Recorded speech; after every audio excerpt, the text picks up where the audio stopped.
চলে এলাম আপনাদের কাছে নতুন ভিডিও নিয়ে। আজকের খবর হচ্ছে, আমরা তো সেলস লাইনে কাজ করি, সবাই জানে।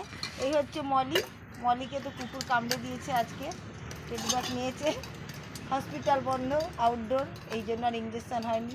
তার কিছুদিন আগে এই যে পূজাকে কামড়েছে। দেখা এদিকে দেখি, এখনও একটা ইঞ্জেকশান বাকি আছে। আর এই যে করবি পান্ডিংয়ে শুধু যেখানেই যাবে কাজ করবে না, নাকি ওকে কুকুরই তাড়া করে ভয়ে। আর আমিও খেয়ে নিয়েছি 1 মাস আগে কুকুরের কামড়।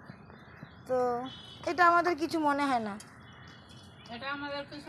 না আমরা কাজ করতে যাই তো আমাদেরকে যখন তখন কুকুর কামড়াচ্ছেই, কুকুর ধাওয়া করে, কামড় দেয়, আঁচড় দেয়।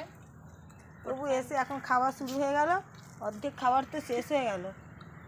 খাবার শেষ, যাকে আগে কামড়িচ্ছে তার খাবার আগে শেষ। হ্যাঁ, সুপারভাইজার বেশ খাচ্ছে, খাওয়া শেষ।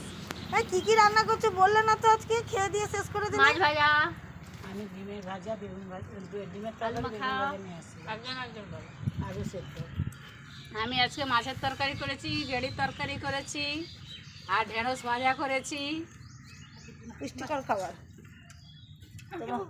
আজকে আমার কড়ি হয়েছে, মাছ ভাজা আর আলু মাখা। এই অনিতা খাবার আনেনি, একে সিপড়া খেতে দিয়েছে, খাচ্ছে। ভীষণ কুড়া মেয়ে, অর্ধেক দিন খাবার আনে না। করবিদির খেতে গরমে ভালো লাগছে না, চলে গেল। এই জন্ডিস হয়েছে, তবু তেল ঝাল খেয়েই যায় সবসময়। এই যে তরকারিটা তেল চিকচিক করছে, ভাতটা চিকচিক করছে, তোর না আবার জন্ডিস, কথাই শোনে না।